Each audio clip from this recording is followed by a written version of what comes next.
Nissan C26 Serena ဒါအော်တာနေတာဒါအဲကုန်းကွန်ပရက်ဆာဒါတန်ရှင်းမနော်တန်ရှင်းလေးတာဟို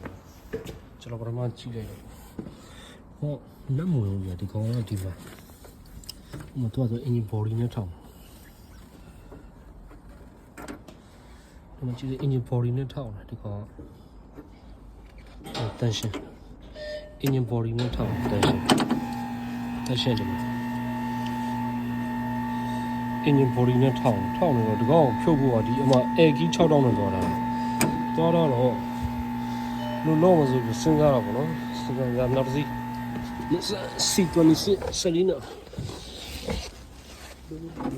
စဉ်းစားရင်ဒီမှာအပေါက်ရှိရပြအဲ့အပေါက်ကိုကျွန်တော်ဒီကနေပြီးတော့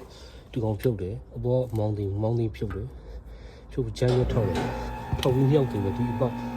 အဲ့နဲ့ air key နဲ့ပြန်ဖြုတ်တယ် air key တော့ကျဲဘာလို့တော့ဒီမှာမောင်းတင်ကိုဖြုတ်ထားတယ်ဖြုတ်ပြီးတော့လှည့်လိုက်တာပေါ့နော်ကျွန်တော်မထုတ်တော့ထုတ်ပူရှုပ်တယ်ဒီကောင်နည်းနည်းစရာရှုပ်ရတယ်မှာပါအဲ့ဒါကြောင့်ကျွန်တော်ဒီဘက်လှည့်လိုက်တော့မောင်းလေးကောင်ကိုလှည့်ပြီးတော့အဲ့တိုင်းဖြုတ်ရဒီတို့ကဟိုကအပေါက်နဲ့လှမ်းဖြုတ်မှာပေါ့နော်ဖြုတ်ပြီးရင်ဒီကနေလှမ်းဆွဲထုတ်အဲ့လေးလေးပြရတယ်နစ်ဆန်တော်လေးလောက်ပါနော်အော်တာနီတာထုတ်တာလည်းလောက်ပါအဲ့လေးလေးပြတာကြီးတယ်ပါတယ်ဘာ